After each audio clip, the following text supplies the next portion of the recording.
بسم اللہ الرحمن الرحیم رب اشرح لی صدری ویسر لی امری واحلل عقدۃ من لسانی یفقهوا قولی رب ادخلنی مدخل صدق واخرجنی مخرج صدق واجعلنی من لدنک سلطانا نصیرا۔ آج ہم بات کرنے جا رہے ہیں تسبیحات فاطمہ الزہرا سلام اللہ علیہ سے متعلق۔ ویسے تو اللہ کا جو کوئی بھی نام آپ لیں وہ تسبیح شمار ہوتا ہے، کوئی ذکر بھی آپ کریں وہ تسبیح شمار ہوتا ہے، بلکہ خدا ہماری تسبیح کا محتاج نہیں ہے۔ خدا کی ہر مخلوق اس کی تسبیح کر رہی ہے، اس کا ذکر کر رہی ہے۔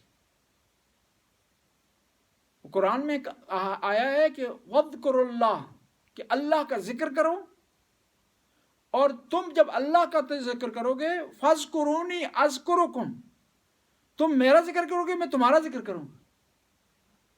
اب ہم نے اللہ کا ذکر کس طرح کرنا ہے اور اللہ نے ہمارا ذکر کس طرح کرنا ہے؟ ہم اللہ کا ذکر کریں گے اس کی تسبیح کے ذریعے، اس کا شکر ادا کرنے کے ذریعے، اس کی نعمتوں کو یاد کرنے کے ذریعے۔ اور اللہ ہمارا ذکر کس طرح؟ ہم پر برکات نازل کرے گا، رحمت نازل کرے گا۔ اور فرق ہے اللہ کے ذکر کرنے میں اور ہمارے ذکر کرنے میں۔ دیکھیں، جو آدمی کو کام کر رہا ہو نا، کام کرنے والی کی حیثیت کے مطابق کام کو جھانچا جاتا ہے۔ ایک جملہ میں کہہ رہا ہوں، ایک مجتہد کہتا ہے، اور ایران کا راہبر کہتا ہے، ان تینوں کے جملہ ایک جیسا ہوگا، تینوں کے جملہ کہنے میں پاور میں فرق ہوگا، اس کو سمجھنے میں فرق ہوگا۔ میں اگر کہتا ہوں کہ فلاں ملک تباہ ہو جائے تو اس کو کوئی حیثیت نہیں دے گا، لیکن ایران کا لیڈر یہ کہے گا تو اس کو اور معنی ہے، اس کا مطلب کوئی اور ہے۔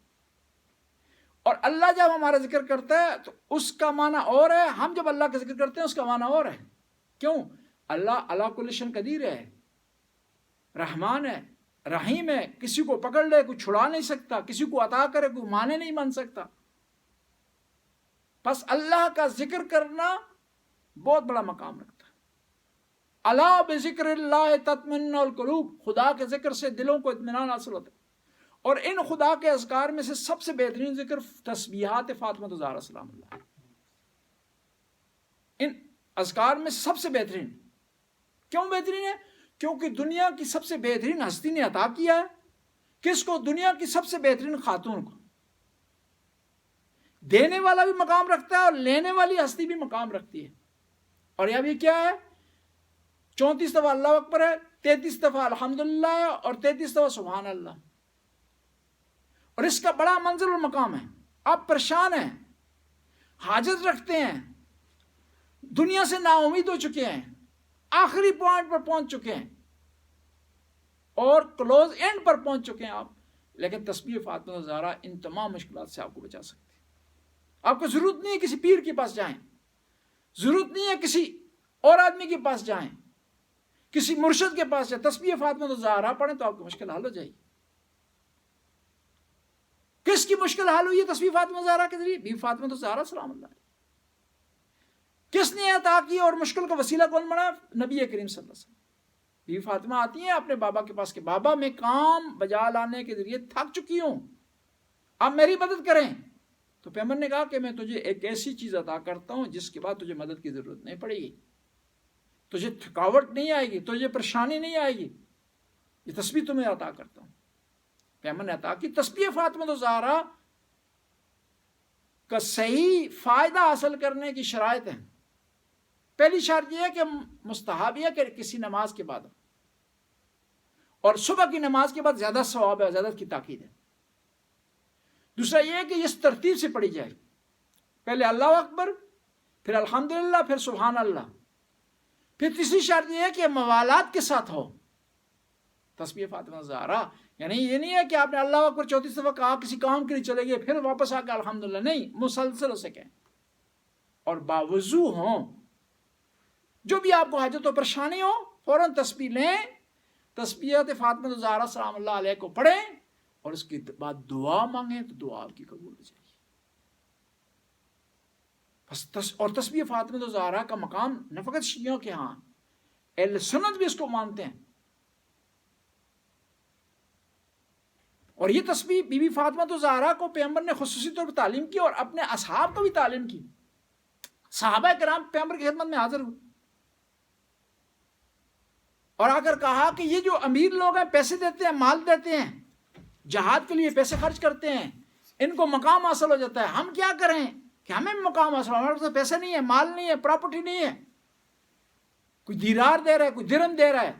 تو پیغمبر نے فرمایا کہ تم تسبیحات فاطمہ الزہرا پڑھو، تمہیں وہ مقام مل جائے گا جو پیسے والوں کو ملتا ہے، بلکہ اس سے بالا تر مل جائے گا۔ بس اس سے پتہ چلتا ہے کہ تسبیحات فاطمہ الزہرا کا کتنا بڑا مقام ہے۔ اور یہ منسوب کیوں ہے بی بی سے؟ ہمیں بتانے کے لیے کہ اس تسبیحات کا کتنا بڑا مقام ہے اور یہ ہے بی بی فاطمہ الزہرا کا کتنا بڑا مقام ہے۔ ورنہ پیغمبر کسی اور سے منسوب کر سکتے، کسی اور کو ادا کر سکتے تھے۔ اس نام سے مشہور ہونے کا مطلب یہ ہے کہ بی بی کا کتنا بڑا مقام ہے، اور جس تسبیح کو پڑھنے سے بی بی کو خدا کی طرف سے اتنا بڑا اجر ملتا ہے تو کیا مسلمانوں کو نہیں ملے گا؟ جب بی بی کا اتنا بڑا مقام ہونے کے باوجود ایک تسبیح پیغمبر نے بی بی کو عطا کی ہے تو ہمیں چاہیے اس کو فالو کریں۔ جس طرح دعائے کمیل ہے، امام علی نے عطا کی ہے کس کو؟ کمیل ابن زیاد کو، اپنے صحابی کو۔ اور آل بیت یا پیغمبر بھی جو چیز کسی کو عطا کرتے تھے اس شخص کی منزلت اور مقام کی حیثیت اور مقام کے مطابق عطا کرتے تھے۔ بی بی فاطمہ الزہرا نے اتنی مشکلات برداشت کی ہیں، اتنا بڑا مقام خدا نے انہیں دیا ہے، تو جب بی بی فاطمہ الزہرا کا اتنا مقام ہے تو اس تسبیح کا بھی بڑا مقام۔ تسبیح کوئی بھی ثواب رکھتی ہے، لیکن تسبیحات فاطمہ الزہرا کا جو ہے وہ بہت بڑا مقام ہے اور بہت بڑی منزلت ہے ان کی۔ دعا جب بھی مانگنی ہو، حاجت جب خدا سے چاہتے ہوں، پریشانی آپ کو گھیر لیا ہے، لوگ آپ سے دور ہو گئے ہیں، تک و تنہا ہو گئے ہیں، کسی کو دل کی بات نہیں بتا سکتے، کسی سے مشورہ آپ نہیں لے سکتے، وہاں آپ کی مونس و انیس، آپ کی ہمراہ، آپ کے دردوں کا، پریشانیوں کا مداوا تسبیح فاطمہ الزہرا۔ خدایا ہمیں تسبیحات فاطمہ الزہرا کو پڑھنے، ان پر عمل کرنے کی توفیق عطا فرما۔ خدایا ہمیں آل بیت کے راستے پر چلنے کی توفیق عطا فرما۔ خدایا ہر وہ کام کرنے کی توفیق عطا فرما جس میں آل بیت کی رضایت پائی جاتی ہو، اور ہر اس کام سے پرہیز کرنے کی توفیق عطا فرما جس میں آل بیت کی ناراضگی پائی جاتی ہے۔ ربنا آتنا فی الدنیا حسنہ وفی الآخرۃ حسنہ وقنا عذاب النار۔ اللہم صلی علی محمد وآل محمد۔ آخر میں اپنے مومنین و مومنات، مرحومین مرحومات کے لیے ایک دفعہ سورہ فاتحہ اور سورہ اخلاص کی تلاوت فرمائیں صلوات کے ساتھ۔ الحمدللہ رب العالمین الرحمن الرحیم